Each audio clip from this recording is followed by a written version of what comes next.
Hi, I'm Bill Clark, and I'm an independent game designer. I'm here to continue my series of videos on game design principles that we can apply to the tower defense genre. Today I'm going to be doing a case study where I investigate one of my favorite tower defense games, GemCraft Frostborn Wrath. This is the fifth game in the series from Game in a Bottle. Let's talk about some goals for this video. I'd like to talk through some design decisions in GemCraft Frostborn Wrath, with a particular focus on some delicate balance decisions between various mechanics. I'll also spend some time talking about player motivations, as I've discussed in previous videos. Then, harkening back to Ralph Koster's definition of fun as equated with the feeling that we get from learning, I'm going to discuss how learning in GemCraft comes from the mix of success and failure that the player experiences. And finally, I'd like to highlight some specific ways that the player is led to trying new strategies, which helps enhance that sense of learning and fun. So let's start with an overview of the game. GemCraft is a maze-based tower defense, which allows players to build walls and towers in order to change the path that the monsters go on. The main resource is mana, which accumulates over time as well as when monsters are killed. Mana can be spent on a wide variety of things, with the most important being gems, which fill the role of towers. The player can spend a small amount of mana to combine 2 gems of a lower level into one of the next higher level, increasing its stats.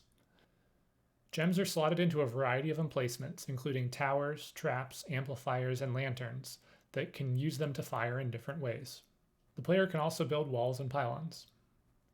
There are 6 gem types: slow, poison, crit, damage amplification, mana leech, and armor break. There are also several monster types: normal, swarm, giant, and a small variety of boss types. However, in general, there's low differentiation by monster type. In particular, there aren't any unique abilities on anything except for the bosses. There is metagame progression across maps that causes the player to become steadily more powerful as they complete maps. And there are a ton of mechanics in this game. I'm not going to be covering nearly all of them in this overview, simply the ones that stand out to me. So let's talk a little bit about player motivations and how GemCraft meets them. First off, this game is extraordinarily complex, giving the player a lot to tinker with. The tooltips are novels with a ton of stats and caveats and descriptions, and because all of the detail is presented in the tooltips, it encourages the player to engage with the complexity rather than simply be overwhelmed by it. Because of the interlocking sets of complex mechanics, there's a ton of room for creativity and eventual expression of mastery. However, it's worth pointing out that that mastery is honed through failure. This is a very punishing game. It is quite likely that the player will lose many of the maps that they attempt the first several times. There's an amount of puzzle solving to be had in the core map experience, but then there are also bespoke puzzle maps called trials that have much more specific solutions. The act of upgrading gems from one level to another engages with both progression and the power motivations. There's also long-term progression over the course of the metagame. But I would highlight that this game is lacking one of the most common manifestations of the power motivation, which is that there are no traditional area of effect or splash towers that would allow the player to kill a large number of weak monsters quickly.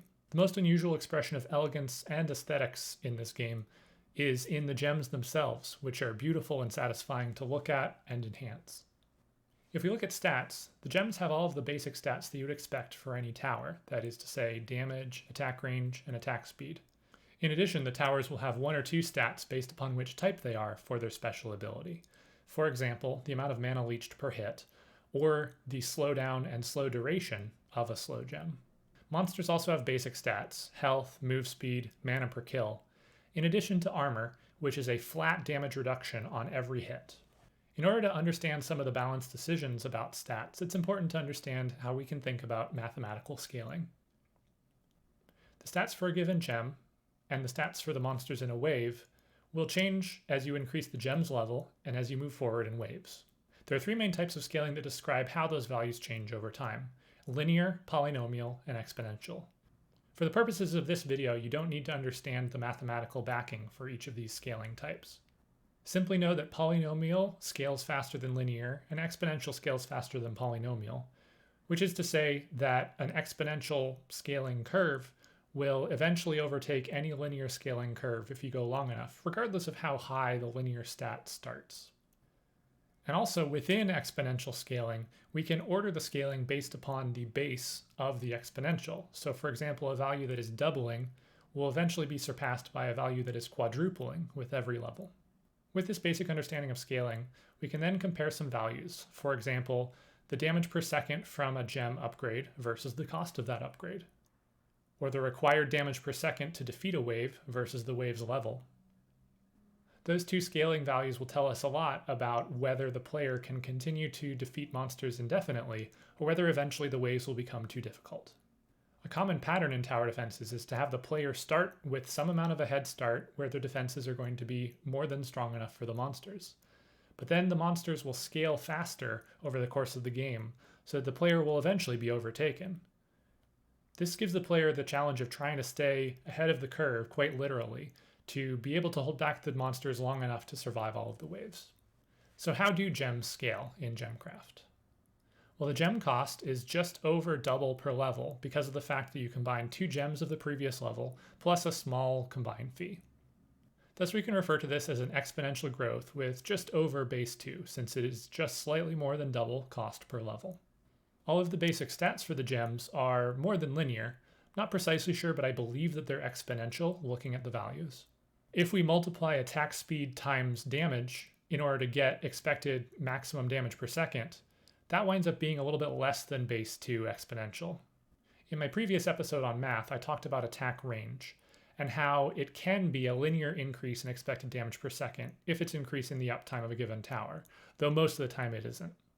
If we assume that it is a linear increase in uptime and multiply it into our maximum damage per second, then we do wind up with an exponential increase with a base a little bit over 2.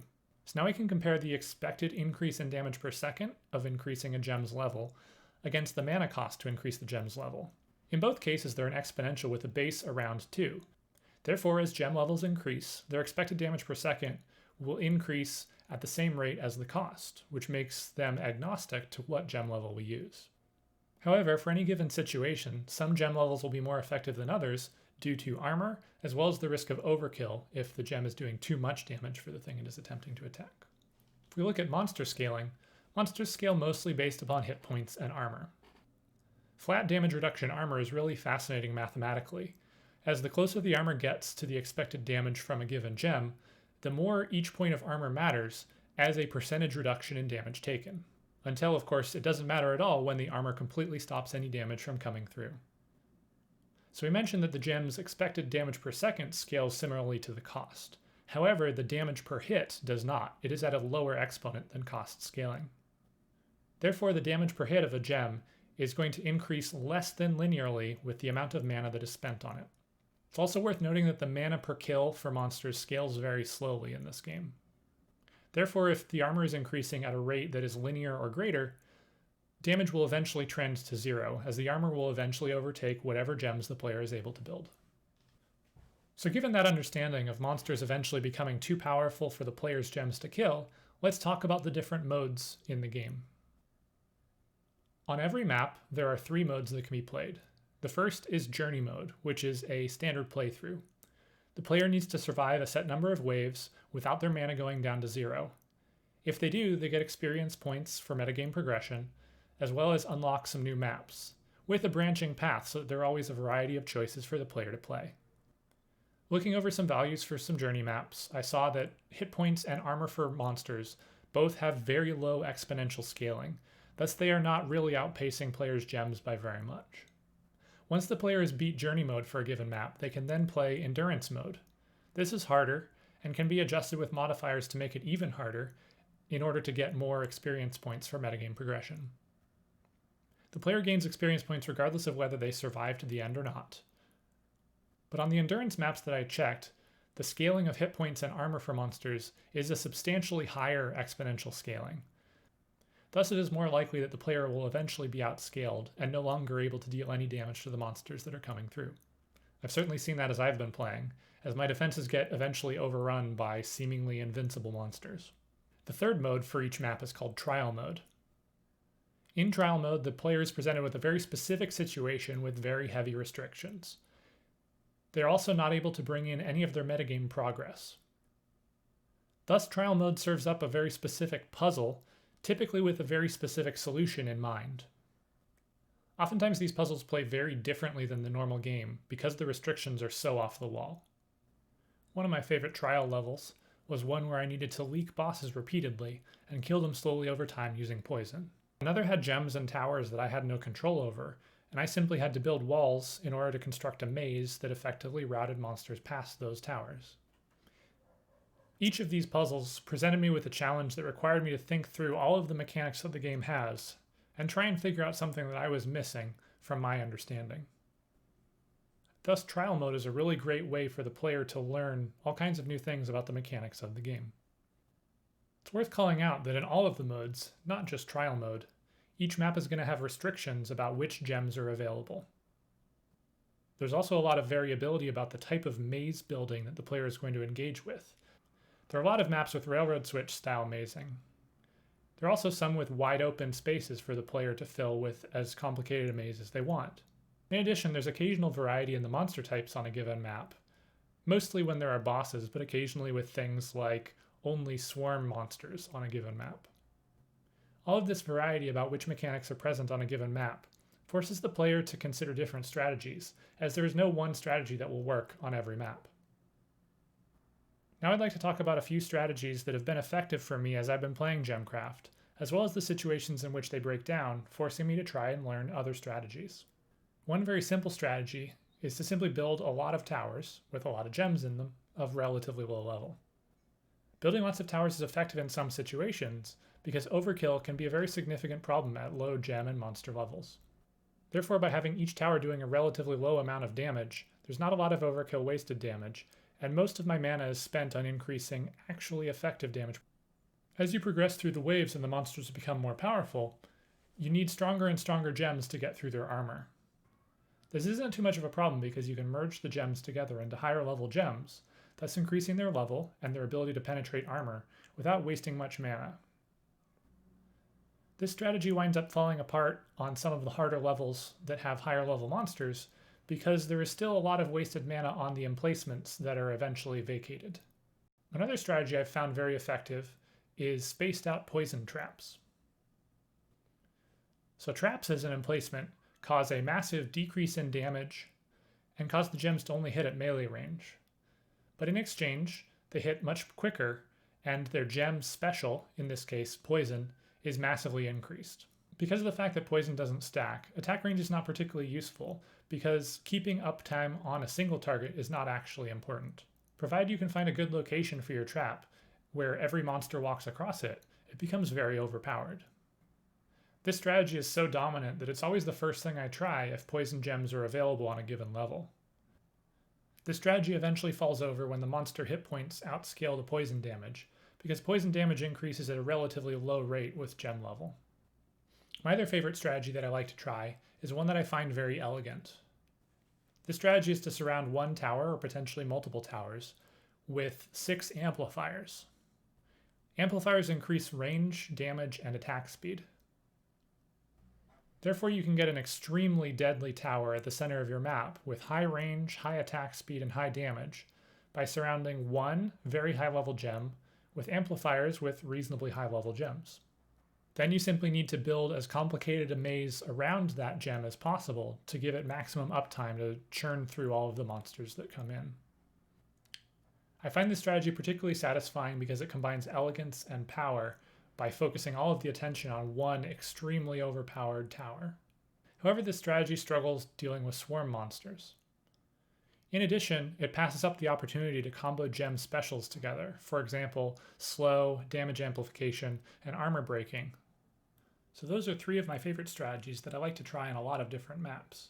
However, over the course of playing the 3 modes on a few dozen different maps, I've come up with a bunch of other strategies. This game is extremely effective at forcing you to rethink things and try something just to see if it'll work. So we've talked about a lot of different design decisions in GemCraft Frostborn Wrath that contribute to its sense of complexity and delicate balance. We also talked about ways that the game forces the player to think differently and try a different strategy when their first one fails. Due to this emphasis on changing strategies, the player is constantly learning, and thus if they're willing to put up with how difficult the game is, they're likely to have a fun time. Thanks for watching. I'd love to hear your thoughts about this case study style of videos. There are a lot of different tower defenses and games in adjacent genres that I could spend time going over, if people think that it's interesting. In the description of this video, you'll see a link to my Discord, where you can come and talk with me and other interested people about your thoughts about the tower defense genre and game development in general. You'll also see a link to a Reddit thread where you can discuss this and other videos in the series, as well as a link to my blog, where I talk about all kinds of different aspects of game development. Thanks for watching. Bye.